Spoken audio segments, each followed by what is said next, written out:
Belfast in 1941 was the most densely populated city in the United Kingdom, home to one of the world's great shipyards and the largest linen mill on earth. It was also almost completely undefended, because the Northern Ireland government was certain the Luftwaffe couldn't reach it. On the night of the 15th of April, around 180 bombers proved them wrong. Roughly 1,000 people died, the worst single-night death toll in any Blitz raid outside London. Half the city's housing stock was damaged, 100,000 people were made homeless overnight. But there was one man in the government who had seen it coming. 3 weeks before the raid, he wrote a letter predicting the exact week of the attack. His cabinet ignored him. And when the bombs began to fall, he did something that no Northern Ireland minister had done before, or would ever do again. He picked up the telephone and called Dublin. This is the story of the night that Belfast burned, the government that left it defenceless, and the man who broke every rule to save what was left. Chapter 1. The city the mainland forgot. Every city that was broken by the Blitz has its place in the national memory. London, Coventry, Plymouth, Liverpool, Hull. Belfast doesn't. Ask anyone on a British high street to name the deadliest single night raid outside London in the entire war, and you'll get blank looks, or guesses. Coventry, probably. It wasn't Coventry. On the night of the 15th of April, 1941, Easter Tuesday, approximately 180 Luftwaffe bombers killed around 900 to 1,000 people in Belfast, more dead in a single night than any Blitz raid outside the capital, and they died in a city that had been left almost completely undefended, not by accident, not by oversight, but by a government that had spent more cabinet time discussing how to protect a bronze statue of Edward Carson than how to build public air raid shelters for 438,000 people. That's the story. Not just what the Luftwaffe did, but why Belfast was lying open when they came. How a city that built a quarter of the Royal Navy's warships had 22 anti-aircraft guns while Liverpool had 100. How its emergency planners had mortuary space for 200 bodies on a night that would produce nearly 1,000. How the one minister who predicted the exact week of the attack was ignored by a cabinet that couldn't be roused to action. And then, the story after the story, how the city the Luftwaffe damaged was finished off, not by bombs, but by Belfast's own planners, by motorways driven through Victorian streets, by tower blocks replacing terraces, by shopping centres built on the graves of copper-domed hotels. 2 destructions, the second one deliberate. To understand how a city that size could be left so exposed, you have to understand what Belfast was, what it had built over 3 centuries, what it meant to the people who lived in it. And that story begins where every Belfast story begins, at the mouth of a river, beneath a basalt escarpment where the Irish name for the place tells you everything. Belfast, the mouth of the sandbank, the crossing of the river. Chapter 2. Belfast, the city grew where 2 rivers met the tide. The Farset, barely more than a stream, emptied into the broad tidal lagoon at the foot of a limestone ridge, with the long shallow arm of Belfast Lough opening northeast to the sea. Above it all, the dark basalt shoulder of Cave Hill, its profile so like a sleeping giant's face that Jonathan Swift, living nearby in Kilroot in the 1690s, is said to have drawn from it for Gulliver's Travels. A chapel marked the ford at the foot of what became High Street by 1306. This was the crossing that gave the city its name and its reason for existing. The first Belfast castle was built around 1177 by John de Courcy, the Norman knight who'd conquered Ulster, with a single audacious march north from Dublin. It stood roughly where Castle Place, Castle Lane and Cornmarket meet today, bounded by the Farset to the north and the Little Blackstaff River to the south. For 4 centuries the castle was the city. Every lane radiated from it. Every market was held beneath its walls.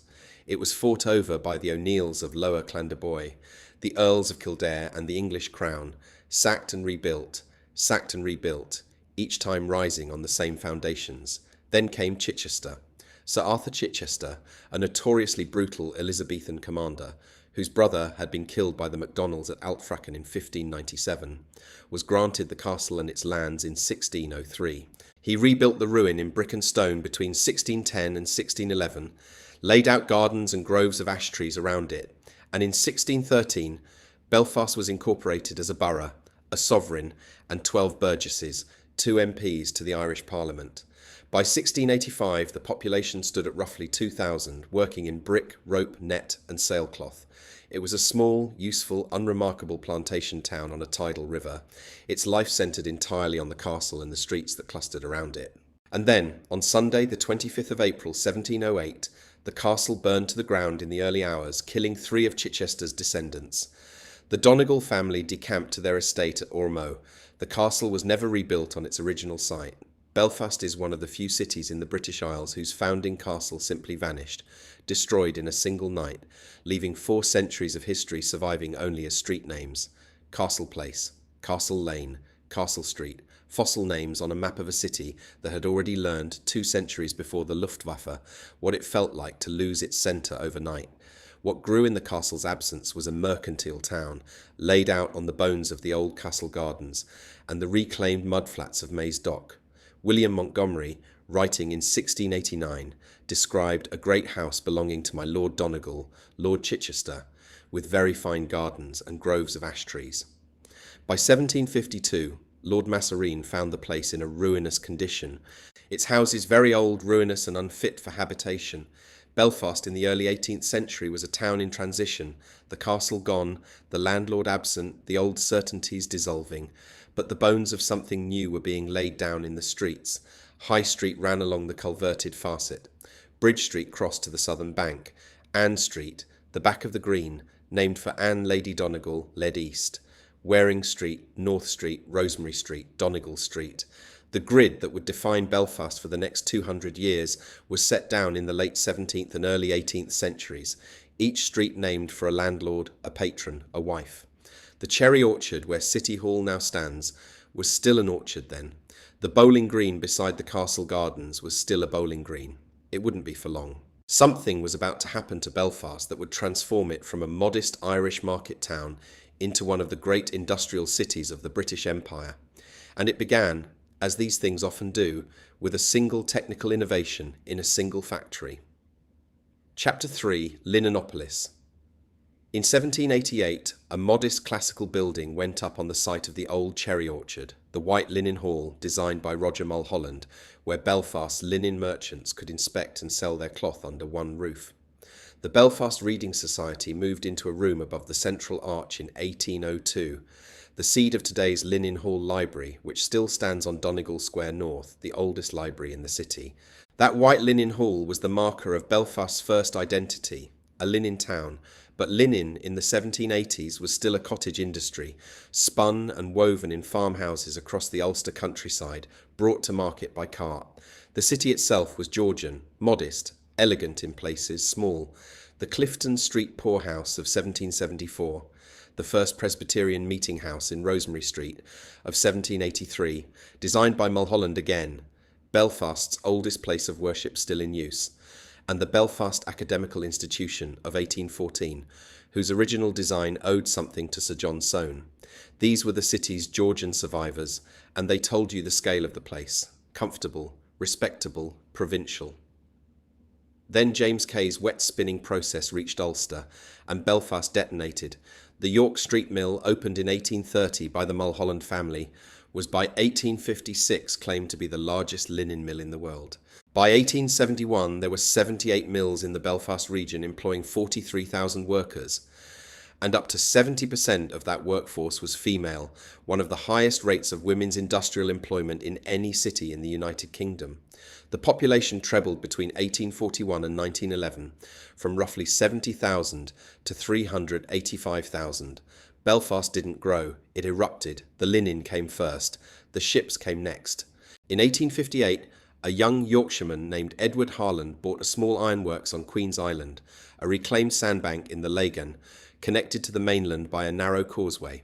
He took on a Hamburg-born marine draftsman named Gustav Wolff as his partner in 1861. Within a generation, Harland and Wolff would be the largest shipyard in the world. The slipways stretched half a mile along the eastern shore. The gantries rose above the terraces of East Belfast like industrial cathedrals. The yellow cranes, and later in the 20th century, the twin giants Samson and Goliath, became Belfast's most recognisable silhouette. This was the yard that built the Titanic, the Olympic, the Britannic. It would build HMS Belfast, HMS Formidable, and 131 warships for the Royal Navy.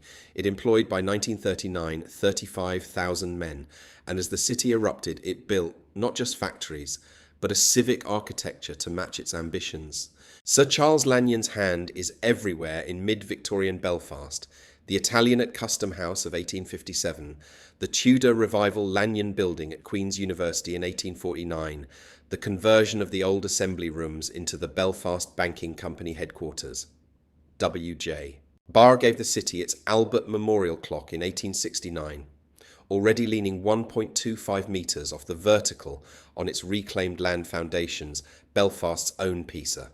Thomas Jackson designed St Malachy's Catholic Church in 1844, its extraordinary fan-vaulted ceiling, inspired by Henry VII's chapel at Westminster Abbey. Locals called it the upside-down wedding cake.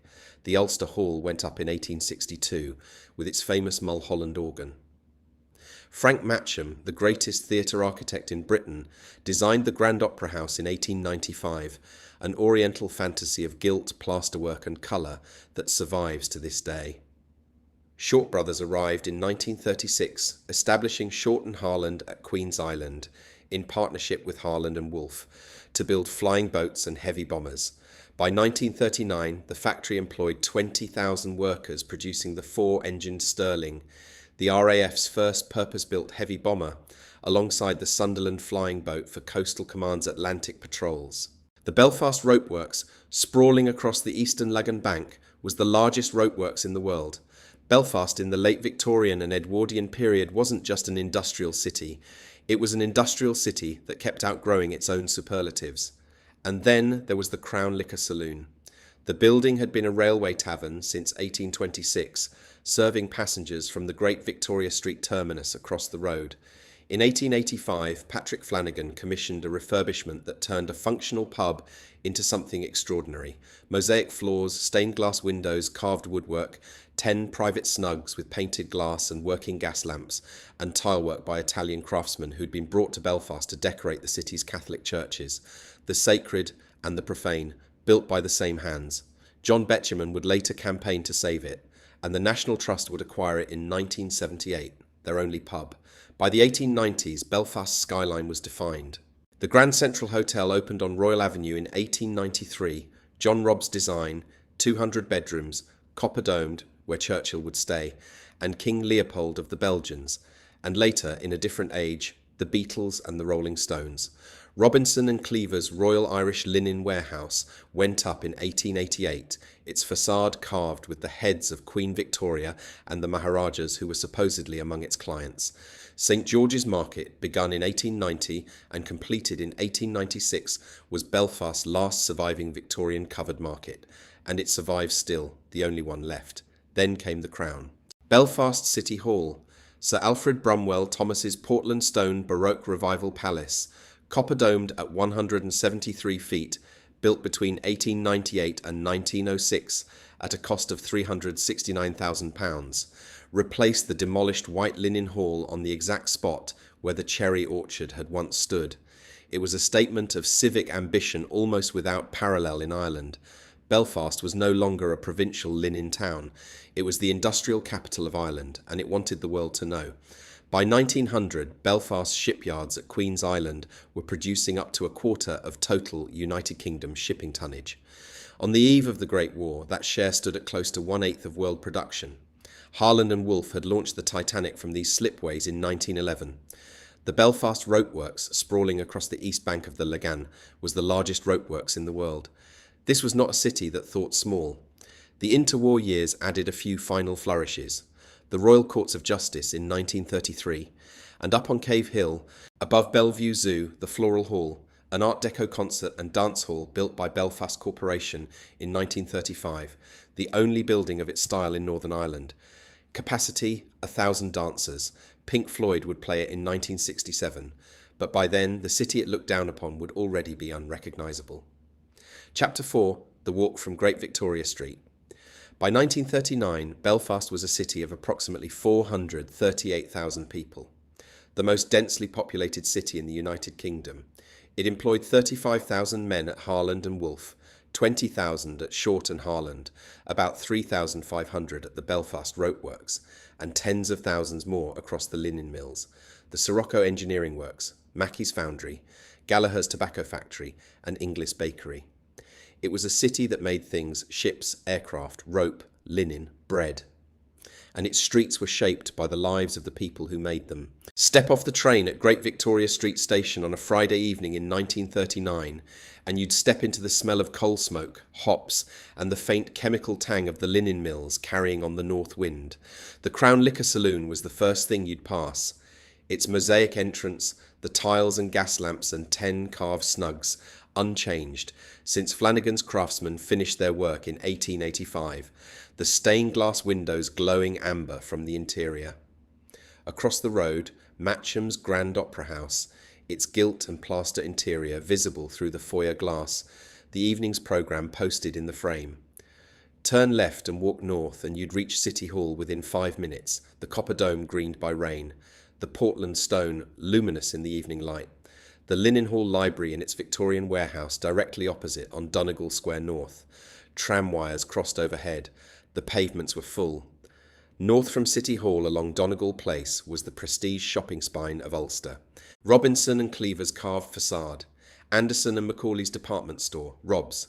The street narrowing into Royal Avenue, where the Grand Central Hotel anchored the western side. 200 bedrooms, the Palm Court, the Copper Dome visible above the rooftops. Past the hotel, the Royal Avenue Hotel of 1882, Thomas Jackson's design, the Provincial Bank at number 2, the offices of the Belfast Telegraph, the General Post Office. This was the commercial heart of the city, and on a Saturday afternoon in 1939, it was as crowded and alive as any high street in Britain.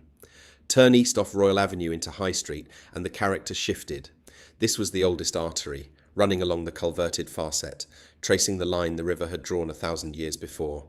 The Northern Whig newspaper offices, the National Bank, St George's Church, and at the eastern end, the Albert Memorial Clock, leaning gently over the junction, its sandstone darkened by a century of Belfast rain.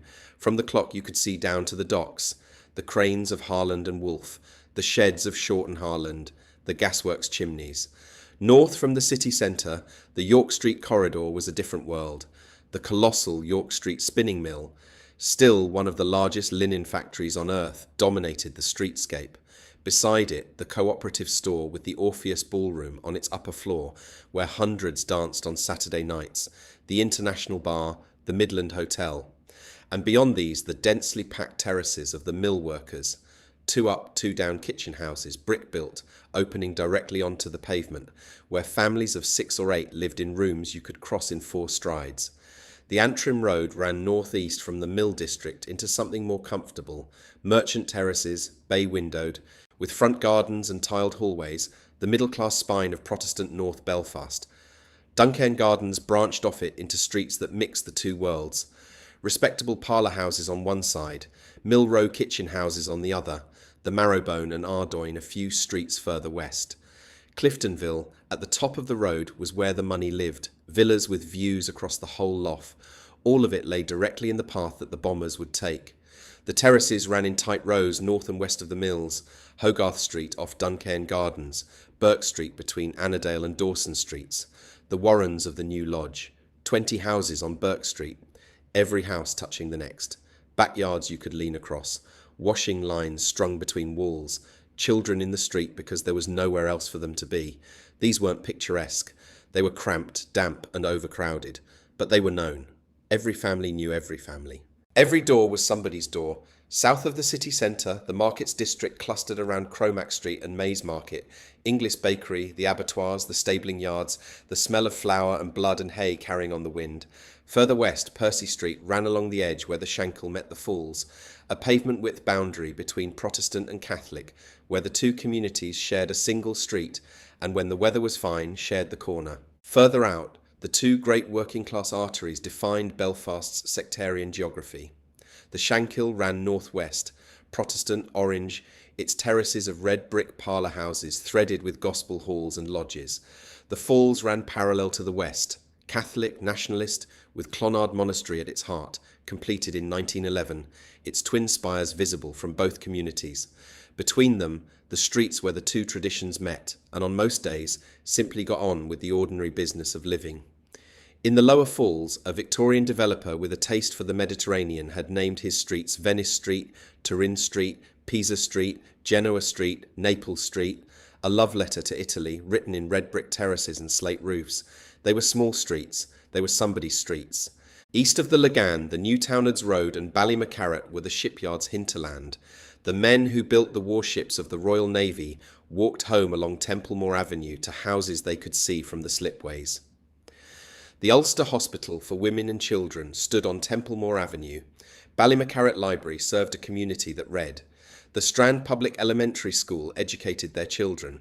This was a neighbourhood whose rhythm was set by the yard hooter, the morning blast that pulled thousands of men out of their front doors at the same moment, the stream of caps and boots flowing east toward the gantries, and below it all, the docks, Sailor Town, the tight grid of dock worker housing clustered around the harbour estate, with its own pubs, its own churches, the Seamen's Institute, the smell of rope and tar and coal smoke, and the salt tide creeping up the Lagan at dawn, the gasworks on the Ormo Road, its twin holders visible for miles, the Sirocco Works making industrial fans and ventilation equipment for half the world. By 1939, all of this carried a significance far beyond Belfast itself. Harland and Wolff's wartime order book would eventually total over 3,000 naval vessels built or converted and more than 22,000 repaired. Shorten Harland was producing the four-engined Stirling, the RAF's first heavy bomber, and the Sunderland flying boat for coastal command.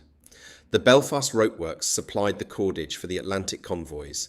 The linen mills were turning out parachute fabric, tent canvas, and medical dressings. Belfast was, in terms of concentrated war production per square mile, one of the most important cities in the United Kingdom.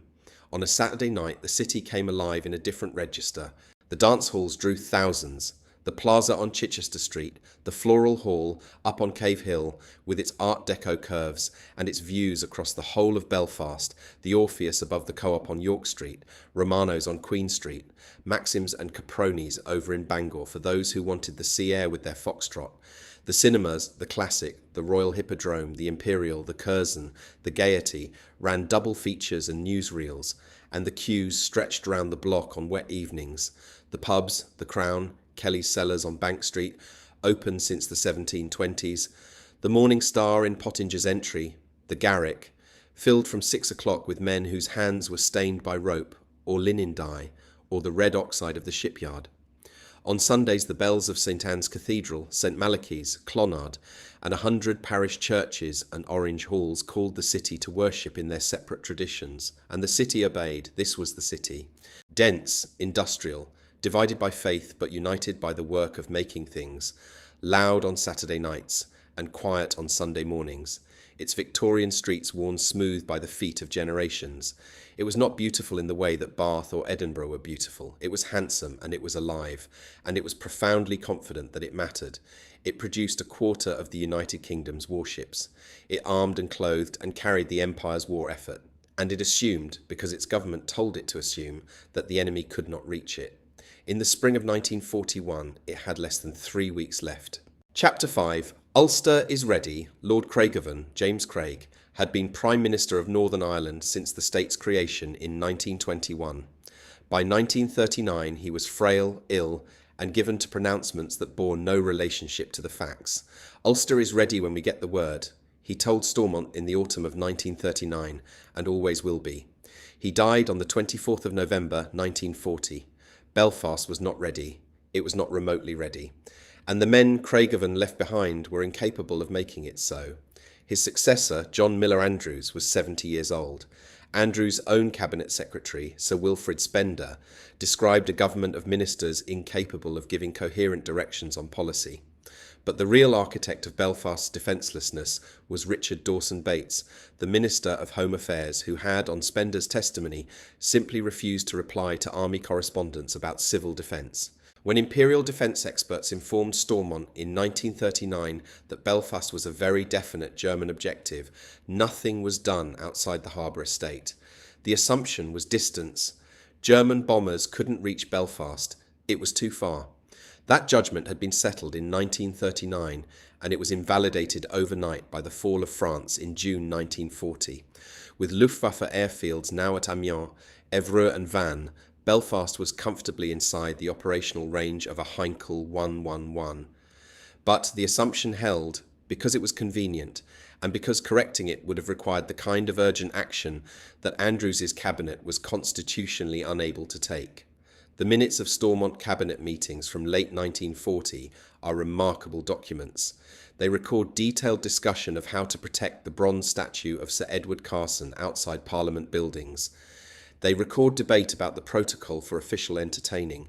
What they do not record is any systematic plan for defending the city's civilian population from aerial bombardment. Up at Bellevue Zoo on Cave Hill, the authorities had at least considered what to do with the dangerous animals in the event of a raid. The wolves, the puma, the tiger, the bears and the lynx would be shot rather than risk them escaping into a burning city. The people of Belfast were offered rather less consideration. The numbers were damning. Belfast had 22 anti-aircraft guns in total, 16 heavy, 6 light. On the night of the first deliberate raid, only 7 were operational. Liverpool, by comparison, had roughly 100. Belfast had no operational searchlights until the 10th of April, 1941, no smokescreen capability, no night fighter cover, 245 squadrons Hurricanes at Aldergrove could only operate in daylight.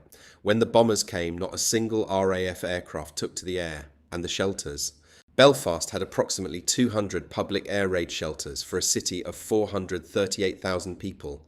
1 shelter for every 70 residents, the lowest provision per capita of any city in the United Kingdom.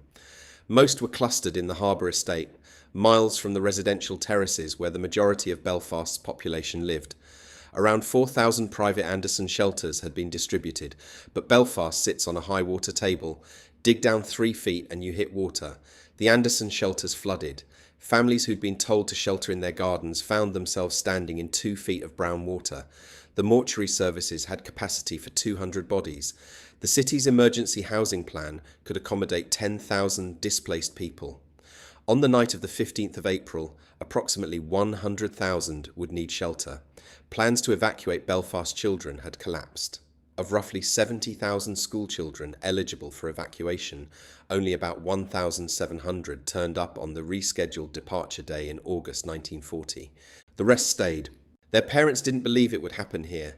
There was one man in the Northern Ireland government who saw what was coming. John Clark MacDermott, an Ulster Presbyterian barrister, a Great War veteran with a military cross, had been appointed Minister of Public Security on the 25th of June 1940. From his first day in office, he was, as his biographer Gordon Lucy records, appalled to discover that the Ministry of Home Affairs had been returning firefighting equipment to Britain on the assumption that it would not be needed. MacDermott fought. He requisitioned. He wrote letters that crackled with controlled fury. Backbench resignations had already begun. Parliamentary Secretary John Edmund Warnock had resigned on the 25th of May 1940, denouncing the government as slack, dilatory and apathetic. Chief Whip Lieutenant Colonel Alexander Gordon followed on the 13th of June, calling the cabinet quite unfitted to sustain the people in the ordeal we have to face. On the 24th of March 1941, 3 weeks before the raid, MacDermott wrote to Andrews, "Up to now, we have escaped attack. So had Clydeside until recently. Clydeside got its blitz during the period of the last moon. The period of the next moon, from say the 7th to the 16th of April, may well bring our turn." He was almost exactly right. The first raid came on the 7th of April. The Easter Tuesday raid came on the 15th. By then, the Luftwaffe already knew everything. Since the 30th of November 1940, Heinkel 100s and 11s and Dornier 17s fitted with Zeiss cameras had been photographing Belfast from high altitude.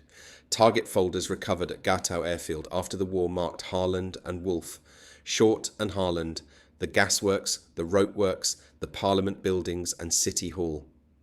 After the probe raid of the 7th of April, Luftwaffe crews filed their assessments. Belfast's defences were, they reported, inferior in quality, scanty and insufficient. At 1 minute past midnight on the 8th of April, 6 Heinkel Her 111s of Kampfgruppe 26, elite pathfinders based at Amiens, had come in low over Belfast Lough from the east, some pilots reportedly leaving their navigation lights on. The first bombs and incendiaries hit Duncrew Street. Rank's flour mill at Pollock Dock was destroyed. The last bomb of the night struck a Harland and Wolff shed containing 50 nearly complete short Stirling fuselages, gutting a 4.5-acre factory floor. The air raid sirens didn't sound until 10 minutes after the first bombs fell. 13 people died, including a soldier killed when an anti-aircraft gun at the Balmoral showgrounds misfired. 6 aircraft, 13 dead, and a Luftwaffe intelligence report that told Berlin this city was wide open. Lord Haw, William Joyce, broadcasting from Hamburg, had a message for Belfast. There will be Easter eggs for Belfast, he promised. People in Belfast had heard the broadcast. They turned the dial and went to bed. In 8 days, 180 bombers would come. Chapter 6. The Night of 9/87. On the afternoon of Tuesday the 15th of April, 1941, Easter Tuesday, a lone Junkers Jew, 88, circled slowly above Windsor Park. Below it, a football crowd was watching Distillery play Linfield. Distillery won 3-1. The crowd looked up at the aircraft and went home. That was the targeting flight. By 8 o'clock that evening, approximately 180 bombers, Heinkel, He-111s, Junkers Jew 88s, Dornier Du 17s, were lifting off from airfields in northern France and the Netherlands. They carried 674 high-explosive bombs, 76 parachute landmines, and 29,000 incendiaries. The flight time to Belfast was roughly 3 hours. The city had 22 anti-aircraft guns, no night fighters, no searchlights, and 1 public shelter for every 70 people. At 10:40 p.m, the air raid sirens sounded. The tram stopped mid-route on Royal Avenue and the Antrim Road, passengers stepping down into the blackout. People leaving the Floral Hall on Cave Hill, the dance had been a good one, walked home in the dark. Families pulled children from bed and headed for whatever shelter they could find. A cellar, a cupboard under the stairs, the damp Anderson shelter in the backyard where the water was already ankle deep. Many had nowhere to go. The public shelters were in the Harbour Estate, miles from where most people lived. They stayed in their houses and hoped. At 10:45, the first Pathfinders dropped roughly 300 parachute flares. Eyewitnesses described the streets as bright as day, the cobblestones, the washing lines, the slate rooftops, every detail sharp and shadowless. The Antrim Road, the Shankill, the New Lodge, the York Street corridor, all lit from above like a stage. Then the light drifted down and the darkness closed again. And then the bombs began. The first wave of incendiaries fell across the north of the city. The Antrim Road, Duncairn Gardens, Cliftonville, the York Street area. The terraces caught quickly, slate roofs shattered, exposing the timber rafters beneath, and the incendiaries burned through into bedrooms. The second wave brought the high explosives and the parachute mines. The mines drifting silently on their silk canopies, each one carrying 1,000 pounds of amatol, detonating on contact with a blast radius that could flatten an entire street. The sound was different from the incendiaries. The incendiaries crackled and hissed. The mines arrived in silence and then the world came apart. At the corner of Percy Street and Divis Street, the boundary between the Shankill and the Falls, a parachute mine detonated directly above the public surface shelter. The concrete roof, 30 feet long, 5 feet thick, collapsed inward. At least 48 people were beneath it. Some accounts say 70. Among the dead, the entire Heaney family, Joseph, Edith, George and Vera, able seaman George Saunders, Royal Navy, age 21. Many of them had been in the Gaiety cinema earlier that evening. A warning had been flashed on the screen. They'd run home. They'd run to the shelter. The shelter killed them. On York Street, the great spinning mill took a direct hit. A massive sidewall on the full height of the building collapsed outward across Sussex Street and Vere Street, burying the terraced houses beneath thousands of tons of brick and masonry. Entire families sheltering in their homes were killed where they lay. Frances McKenna, 18 years old, and her fiancé Tommy Flood, 20, were among the dead. They were found together. On Burke Street, the short street of 20 houses between Annandale and Dawson Streets in the New Lodge, every house was flattened. Every occupant killed. 20 houses, an entire community, gone. On Hogarth Street, off Duncairn Gardens, 45 dead, the street virtually erased. On Halliday's Road, a direct hit on the shelter, no survivors. On Thorndyke Street, off the Albert Bridge Road, a direct hit on another shelter, the Bleakley family among the dead. In the New Lodge, a mill building where residents had taken refuge, a wall collapsed inward. 35 people crushed. Along the Antrim Road, the middle-class terraces and villas were burning from Duncairn Gardens north to Cliftonville, the bay windows blown out, the tiled hallways exposed, furniture and photographs spilling into the street. The fire was moving faster than the crews could follow it. Down at the docks, the harbour estate was being systematically destroyed. A direct hit on a Harland and Wolff shed destroyed 4 nearly complete short Stirling bombers on their assembly jigs. The 4.5-acre fuselage shop that had been damaged in the April 7th probe was now fully ablaze. 40 Harland and Wolff workers were killed on the quayside and in the workshops. The shipyard that had built a quarter of the Royal Navy's warships was burning. In the residential streets between the mills and the docks, the 2-up, 2-down kitchen houses where the shipyard men and the linen women lived, the parachute mines were doing their worst. A landmine doesn't fall, it floats. The silk canopy opens at altitude, and the 1,000-pound charge drifts down in silence, swaying gently, visible against the orange sky for those who dared to look up, and then it touches a rooftop, or a chimney pot, or the crown of a road, and the blast wave travels outward at the speed of sound, collapsing walls for 100 yards in every direction. The terraces were built to share walls. When one house collapsed, the house beside it followed, and the house beside that. A single mine could take out an entire row. At St Patrick's Church on Donegal Street, 130 parishioners died in a single night. The parish had gathered in the church and in their homes around it. The bombs did not distinguish between the sacred and the domestic. Donegal Street itself, the spine of the newspaper quarter, where the Irish News had its offices and the street sellers stood on fine mornings, was devastated from end to end. At the Ulster Hall, the folk singer Delia Murphy kept singing to a packed audience while the bombs fell outside, her voice holding a room full of people inside a heavily built Victorian concert hall that might, by accident of its solid construction, have saved their lives. Outside, on Bedford Street and Great Victoria Street, the glass was already falling from the shop fronts. At Clonard Monastery on the Falls Road, roughly 300 women and children had crowded into the crypt. Protestants from the Shankill alongside Catholics from the Falls, neighbours who crossed a sectarian boundary because the only shelter they could find was in a Catholic church. They sang hymns together while the bombs fell on both their streets indistinguishably. At 1:45 a.m, a single bomb hit the central telephone exchange at the corner of Oxford Street and East Bridge Street. All trunk lines to London, Glasgow and Liverpool were cut. The anti-aircraft operations room in Stormont's Senate chamber lost contact with its gun sights, and then the Belfast AA batteries were ordered to cease fire. The reasoning: they might shoot down RAF night fighters. No RAF night fighters came, not one. Belfast had been defenceless since 10:45 p.m. Now it was silent as well. The bombers flew unmolested over a burning city for the remaining 3 hours of the raid. The water mains had burst in the first hour. Fire crews, already desperately undermanned, found hydrants dry across the north of the city. The few trailer pumps McDermott had managed to requisition couldn't draw from burst mains. Fires that could have been contained in their first minutes were allowed to spread unchecked, jumping from terrace to terrace along the tight rows of kitchen houses where the back walls were shared and the roofs were continuous. In the York Street corridor, entire blocks were ablaze, the orange glow reflected off the low cloud so that the sky above Belfast seemed to pulse. The heat cracked the slate roofs hundreds of yards from the nearest fire, and the incendiaries found fresh timber wherever they fell. The Salisbury Avenue tram depot was destroyed, York Road railway station gutted, the Midland Hotel, the railway hotel that had served passengers arriving from Larne and the north, burned to its shell. 11 churches across the city were destroyed or badly damaged in a single night. McCrory Memorial Presbyterian on Duncairn Gardens, Castleton Presbyterian, Newington Presbyterian, Holy Trinity on Clifton Street, Rosemary Street Presbyterian, one of the oldest meeting houses in Belfast, York Street Presbyterian, and 5 more.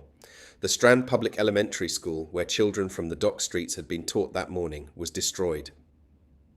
The Ulster Hospital for Women and Children on Templemore Avenue was destroyed. By 3 o'clock, the bombers were still overhead and Belfast was burning from the Antrim Road to the Albert Clock. The smell, plaster, cordite, timber, gas, and beneath it something worse, carried on the wind across the lough to the county down shore. People in Bangor and Holywood could see the glow. By 4 o'clock in the morning, 140 separate fires were burning. MacDermot, watching from his home near Stormont, telephoned Sir Basil Brooke, then Minister of Agriculture, for permission to seek help from neutral air. Brooke wrote in his diary that night, "I gave him authority, as it is obviously a question of expediency." MacDermot had predicted this raid to within a week. He had fought his own cabinet for shelters, for guns, for fire equipment, and now, at 4 in the morning, he was reduced to asking a neutral country for fire engines. At 4:35 a.m, a railway telegraph, the only working line out of Belfast, reached Taoiseach Eamon de Valera in Dublin, requesting fire engines. At 4:55 the all-clear sounded. The bombing stopped. Belfast burned. At 5:10 a.m. in Dublin, Major Comerford, Chief Officer of Dublin Fire Brigade, addressed volunteers at Tara Street Station.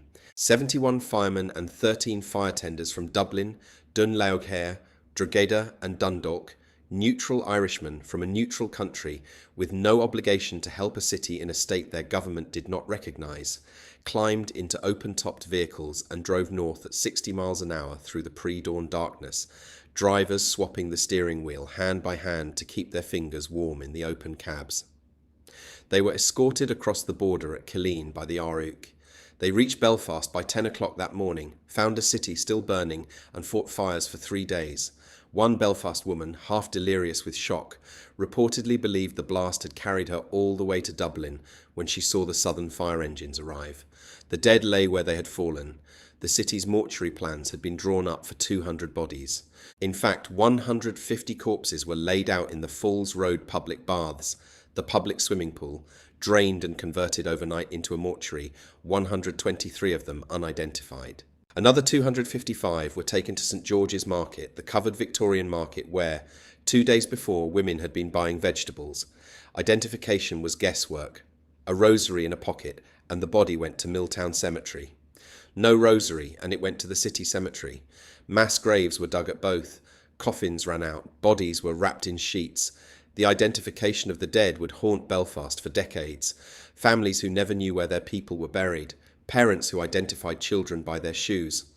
Major Cian O'Sullivan, sent north from Dublin to observe, wrote in his report to the Irish government, "There were many terrible mutilations among both living and dead, heads crushed, ghastly abdominal and face wounds, penetration by beams, mangled and crushed limbs. In the Royal Victoria Hospital I saw a gruesome sight, human remains being placed in coffins for burial. A second Belfast would be too horrible to contemplate." Approximately 987 people died as a result of the Easter Tuesday raid. 1,500 were injured, 400 of them seriously. Over 55,000 houses were damaged, more than half the city's housing stock. 100,000 people were made homeless overnight. Chapter 7. The Fire Raid. 3 weeks later, on the night of the 4th of May, they came back. Sirens at 23:45. First aircraft over the city by 0:51.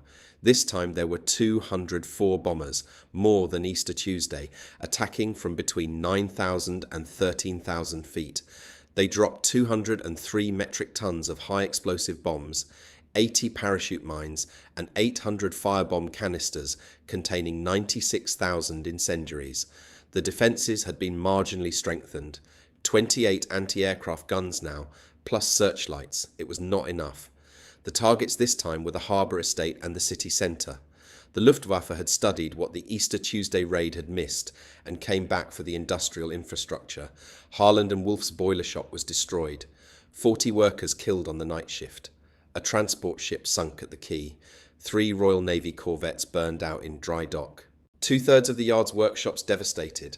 Full output would not be restored until November 1941. Shortened Harland's Stirling bomber production was paralysed for 3 months. 4 nearly complete Stirlings were destroyed on the assembly floor. The aircraft drawing office and stores, containing irreplaceable technical specifications, were gutted. Night shift work would not resume until November 1942, 18 months later.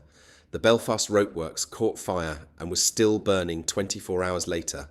The largest rope works in the world reduced to a smouldering shell. In the city centre, the Belfast Telegraph offices on Royal Avenue were hit. St George's Church on High Street was damaged by fire.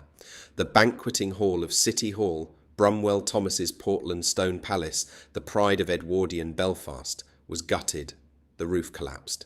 Much of High Street between Bridge Street and the Albert Clock was destroyed, the oldest commercial artery in Belfast, running along the line the far set had traced for 1,000 years. On Memel Street in East Belfast, a direct hit on a shelter. 13 bodies recovered after a week of digging. On Avondale Street, 25 dead in a shelter struck by high explosive. On Witham Street, 35 houses destroyed. Approximately 200 people died in the fire raid. Across the 4 raids of April and May, approximately 1,100 people had been killed in Belfast, with a further 1,500 seriously injured. 11 churches destroyed, 2 hospitals, 2 schools, over 1,300 houses flattened, 5,000 badly damaged, and another 30,000 needing repair. Roughly half the entire housing stock of the city had been hit. The Dublin Fire Brigade returned, and without waiting for an invitation this time, with 6 pumps and an ambulance. They knew the way now. After the raid, German pilots reported that the glow of Belfast burning was visible 200 kilometres away across the Irish Sea. The harbour estate, the very target the Stormont government had concentrated its meagre defences around, had been devastated. The war production that justified Belfast's existence as a strategic target would take months to restore. The following night, the 5th of May, a small follow-up raid. As few as 3 aircraft reached Belfast, 22 dead, but for the first and only time in the entire Belfast Blitz, the RAF drew blood. A hurricane of 245 Squadron shot down a Junkers Ju-88 over Ardglass. 1 kill in 4 raids across a month of bombing. That was the sum total of Belfast's aerial defence.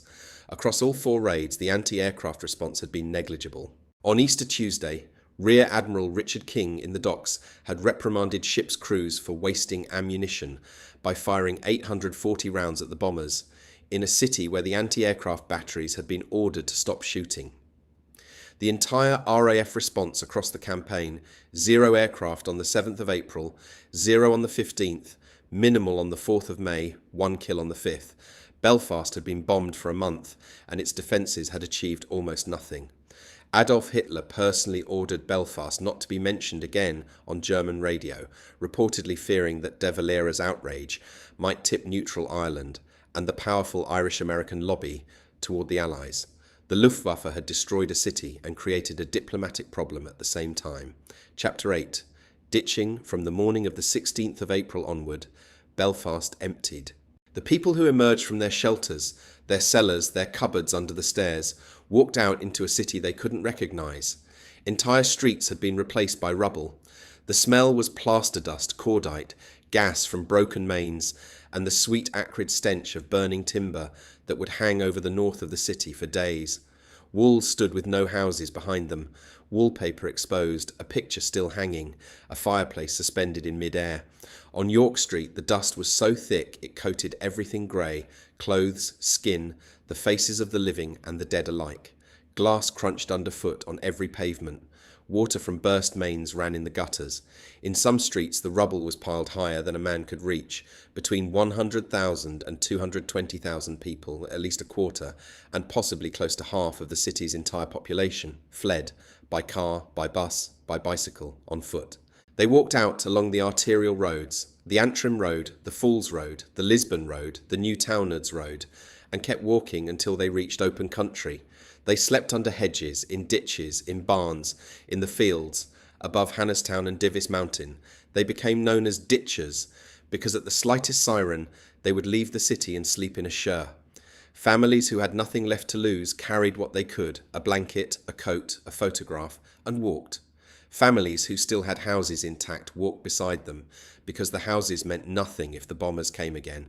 Tommy Henderson, the independent unionist MP for Belfast Shankill, a man who never minced a word in his life, stood up in Stormont and said what no one in that chamber wanted to hear. The Catholics and the Protestants are going up there mixed, and they are talking to one another. They are sleeping in the same show, below the same tree, or in the same barn. They all say the same thing, that the government is no good.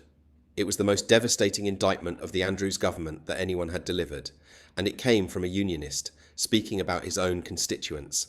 The small town of Dromara, south of Belfast, grew from 500 to 2,500 people overnight. Even after a false alarm on the 23rd of July 1941, an eyewitness compared the exodus from Belfast to the crowds at a football match. The ditching went on for months. Every evening, the roads out of the city filled with people who could not bear to spend another night under a roof. 4 days after the Easter Tuesday raid, Eamon de Valera stood in Castlebar, County Mayo, and said publicly what no Irish Taoiseach had said about Northern Ireland before, or would say again: "They are our people, we are one and the same people, and their sorrows in the present instance are also our sorrows." Frank Aiken, his Minister for the Coordination of Defensive Measures, declared from Boston, "The people of Belfast are Irish people too." The German Minister to Ireland, Eduard Hempel, called personally on the Department of External Affairs to express what the Secretary, J.P. Walshy, described as his clearly distressed reaction. 250 firemen were sent over from Clydeside in the days that followed. Sir John Maffei, the United Kingdom's representative to Ayr, passed through Belfast the morning after the Easter raid. His report was blunt. The scenes were more horrifying than London because of the numbers of small dwelling houses of poor people which were destroyed. The British monarch did not visit Belfast for 14 months. King George VI and Queen Elizabeth arrived on the 24th of June 1942 aboard HMS Phoebe. Most provincial Blitz-hit cities did not receive immediate royal visits, but Belfast's destruction had not brought the crown in haste. By the time the king came, the dead were long buried, the mass graves at Milltown and the city cemetery already grassed over, the rubble cleared from streets that would never be rebuilt. On the British mainland, press coverage was constrained by Ministry of Information directives. The freer Irish press, south of the border in a neutral country, carried the most graphic eyewitness reporting of the Belfast raids published anywhere. The Belfast Telegraph ran an editorial headlined "Carry on Belfast," alongside a photograph of a shopfront sign: "Business as usual. I never liked window dressing anyway. Now I've got a good excuse for not doing it." In the open Hansard record, no substantive common statement by Winston Churchill on the Belfast raids has ever been found. Belfast Blitz, from the very beginning, was a story that the mainland chose not to tell. Andrews limped on for 2 more years. On the 28th of April, 1943, 6 members of his own cabinet, joined decisively by Sir Basil Brooke, threatened to resign. Andrews resigned on the 1st of May 1943. Brooke succeeded him. Spender's verdict on the man he had served: "It is a pity that Mr. Andrews allowed his friendship for colleagues to cause him to hesitate in making changes." The government that had left Belfast defenceless was destroyed, not by the public, not by the opposition, but by its own ministers 2 years too late.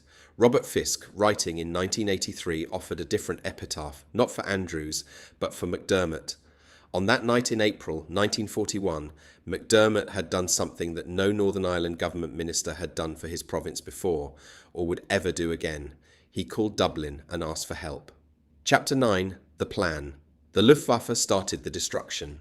The planners finished it. In February 1963, Sir Robert Matthew, Edinburgh-born, chief architect to the Scottish Department of Health and Local Government, published the Belfast Regional Survey and Plan.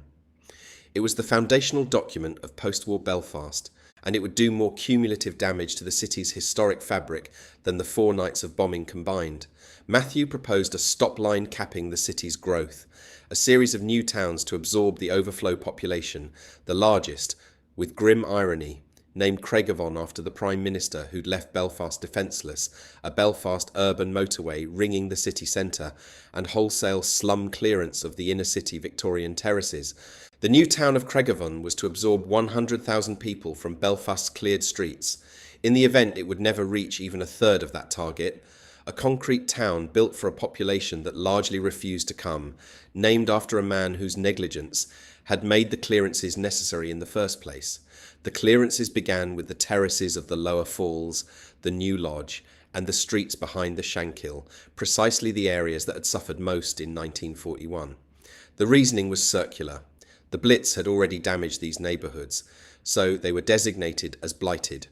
And designation as blighted made them eligible for demolition. What the bombs had damaged, the planners would erase. Matthew and his team had done their research of a particular kind. Officials from the Belfast Urban Motorway Project toured New York, Baltimore, Chicago, Dallas, Los Angeles and San Francisco in 1963 to study American highway-led urban renewal.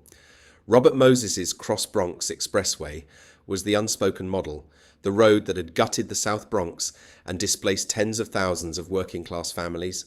Belfast planners looked at that and saw a template worth importing.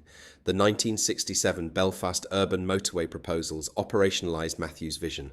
Then came 1969 and the Troubles, and a document that reframed the motorway as something more than a traffic scheme. In 1971, the British Army's Joint Working Party on Processions produced a report, Future Policy on Areas of Contention, that explicitly recommended the urban motorway be used as a physical cordon sanitaire, creating a cleared belt up to 100 yards wide to the west side of the city centre.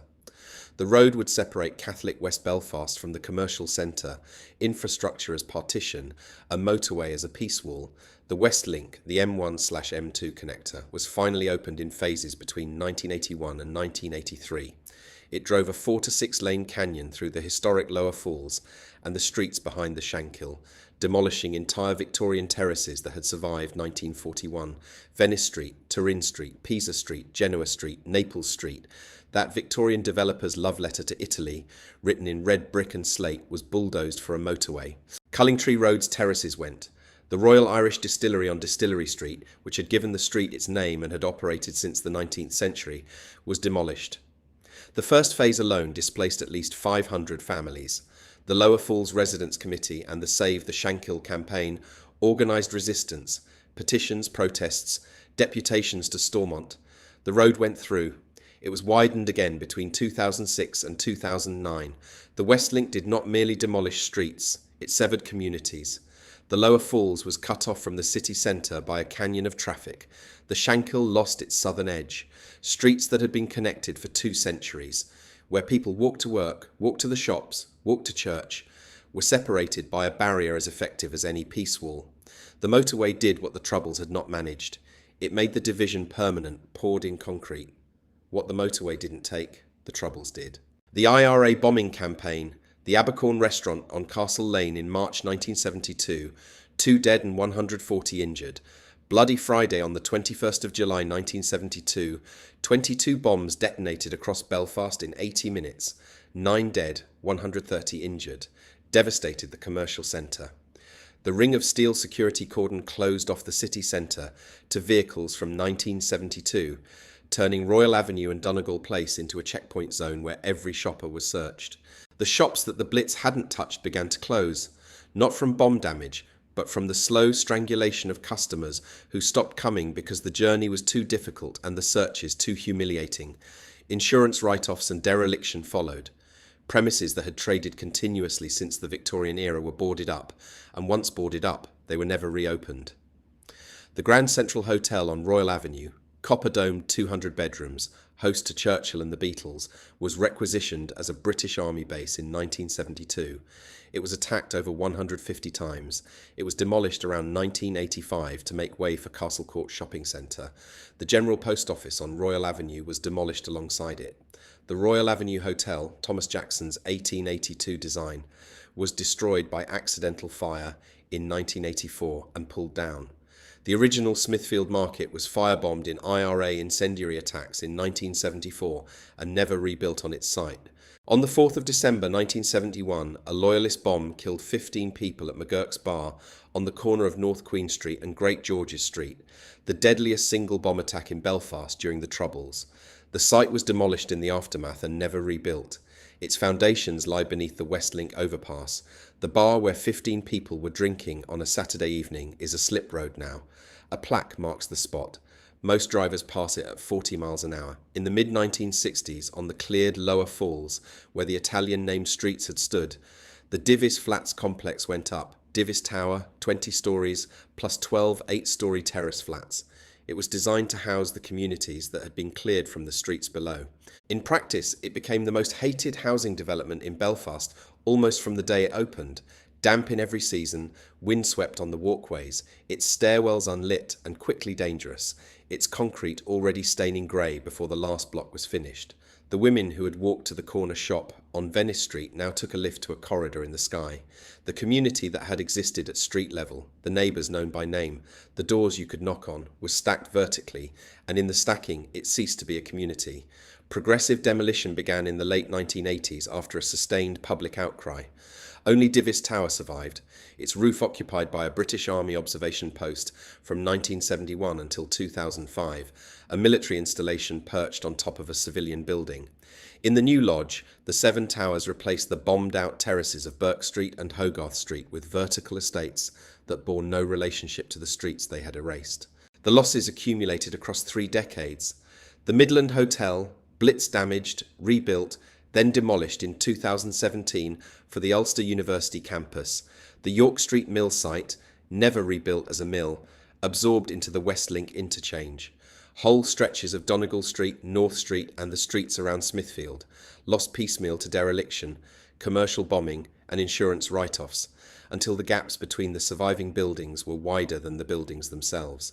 Andrew McClelland, an archival researcher at Queen's University Belfast, has overlaid the bomb damage maps of 1941 with the demolition maps of the 1960s and 1970s.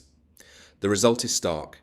The areas of greatest wartime damage and the areas of greatest post-war demolition are almost identical, but the demolition zones extend far beyond the bomb damage, swallowing streets that had come through 1941 unscathed. Belfast's post-war planners destroyed more historic fabric than the Luftwaffe. Other cities made different choices. Warsaw was rebuilt from paintings and photographs, its medieval old town painstakingly reconstructed stone by stone. Nuremberg rebuilt its Gothic centre. Even in Britain, some Blitz-damaged cities preserved what could be saved. Belfast did not. The housing crisis was real, people needed homes, and the terraces were crowded and damp, and the arguments for clearance were sincere. But the scale of what was erased went far beyond what housing need required. Belfast didn't just clear slums, it cleared streets that had survived everything the 20th century could throw at them: fire, bombs, sectarian violence, only to fall to a planning philosophy that saw the past as an obstacle rather than a foundation. Chapter 10. What stands there now? Where the Grand Central Hotel stood, Royal Avenue, Copper Dome, Palm Court, Churchill's cigar smoke in the lobby, there is Castle Court Shopping Centre. Opened on the 19th of April 1990, designed by BDP and Ostick and Williams for John Laing, 340,000 square feet of retail, 1,600 parking spaces, a glass-fronted box. It was bombed 5 times during construction and 4 more times after it opened. It is now a Westfield-branded mall, its ground floor anchored by the same chains that anchor every other shopping centre in the United Kingdom. Where the York Street spinning mill stood, the largest linen mill in the world, the factory whose collapsing wall buried the families of Sussex Street, there is the Westlink's York Street interchange, concrete and tarmac, and the sound of traffic where thousands of women once worked the looms. Where Burke Street's 20 houses stood, every house flattened, every occupant killed, there are car parks beneath the 7 towers. Where the Italian-named streets of the lower falls stood, Venice, Turin, Pisa, Genoa, Naples, there are 8 lanes of motorway. The developer's love letter to Italy is a slip road now. Across the road from the Crown Liquor Saloon, which survived the Blitz, survived the Troubles, and was saved by John Betjeman and the National Trust, stands the Europa Hotel, opened in 1971. Its own 50th anniversary press release describes it as the most bombed hotel in the world, targeted 33 times between 1970 and 1994. It is a functional modern hotel now, its lobby giving no indication that it was once one of the most dangerous addresses in Europe. The new Belfast arrived in stages: the Waterfront Hall in 1997, Robinson McIlwain's concert venue on the Lagan side, the anchor of the Riverside redevelopment, Victoria Square in 2008, a vast glass-domed shopping mall, Titanic Belfast in 2012, Eric Cooney's angular aluminium monument on the former Harland and Wolff slipways, a museum dedicated to a ship that sank on a site where warships were built by the thousand. The Ulster University Belfast campus, opened in 2022, now stands on the former York Street area, on the ground where 130 of St Patrick's parishioners died in a single night 80 years before. The brutalist civic architecture of the 1960s and 1970s, the buildings that were themselves supposed to be the answer, has in many cases been demolished or radically refurbished. The replacements have been replaced. Northern Ireland's planners now talk of burying the Westlink beneath a green deck. Seoul's Cheonggyecheon Stream as the model. It would be, if it happens, the third reinvention of streets that were first laid out in the 17th century, bombed in 1941, demolished in the 1970s, and covered over by a motorway designed in part as a military barrier, 3 destructions, and a stream. Chapter 11. What the Walls Remember, Belfast City Hall still stands. The banqueting hall was gutted on the night of the 4th of May 1941. It was painstakingly restored by the mid-1950s. The copper dome is green again. The Portland stone is luminous in the rain. St. Anne's Cathedral survived Easter Tuesday and the fire raid, narrowly, both times. The surrounding Donegal Street block was devastated, but the cathedral itself held. A spire of hope was added in 2007, a thin steel needle rising from the nave roof into the Belfast sky. The Crown Liquor Saloon is still there. The mosaic floors, the stained glass windows, the 10 snugs with their working gas lamps. Flanagan's Italian craftsmen did their work well. It is the only pub in the United Kingdom owned by the National Trust. The Grand Opera House has been bombed 3 times since 1941. It has been restored 3 times. Matcham's gilt and plasterwork survive. Clonard Monastery, where 300 women and children from both sides of the sectarian line sang hymns together on the worst night in Belfast's history, was later the site of the back-channel conversations that helped produce the Good Friday Agreement. It was restored in 2012. St George's Market, the only surviving Victorian covered market in Belfast, still trades on Friday mornings. It is the last physical link to the commercial city that existed before the bombers came. At Milltown Cemetery, a mass grave holds roughly 30 victims of the Easter Tuesday raid, those found with Catholic devotional items. At the city cemetery, a larger mass grave holds those without identifying objects. Annual wreath layings are held on the 15th of April and the 4th of May. On Talbot Street, in the Cathedral Quarter, the Northern Ireland War Memorial Museum holds Carolyn Mulholland's bronze sculpture of a mother guiding her child through ruins. It is small and quiet, and it doesn't explain itself. Historians Alan Freeburn and Dr. Brian Barton are compiling a definitive list of the casualties. 937 confirmed names so far across all 4 raids. A new Belfast Blitz memorial is in development as part of the Cathedral Gardens project between St Anne's Cathedral and the Ulster University campus. When it is unveiled, it will stand on the same ground where, in the early hours of the 16th of April 1941, the people of Donegal Street stumbled out of their ruined houses into a city that had changed forever. After the Easter Tuesday raid, the Dublin Fire Brigade and the Belfast Fire Brigade began an annual cross-border football match, a tradition born on a night when the border between the 2 islands was for a few hours meaningless. Neutral firemen pulling Ulster Protestants and Catholics from the same rubble under the same burning sky. Belfast lost roughly 1,000 of its people in the spring of 1941. It lost half its housing stock. It lost an entire Victorian city that the next half-century of motorways, tower blocks, shopping centres and security cordons would finish off. The streets are gone. The names remain: Percy Street, Burke Street, Hogarth Street, Venice Street, York Street. Street names on a map of a city that no longer exists, like Castle Place and Castle Lane before them. Fossil names, memory pressed into tarmac. The walls that survived remember. The rest is silence and concrete, and the sound of traffic where the mill workers used to walk.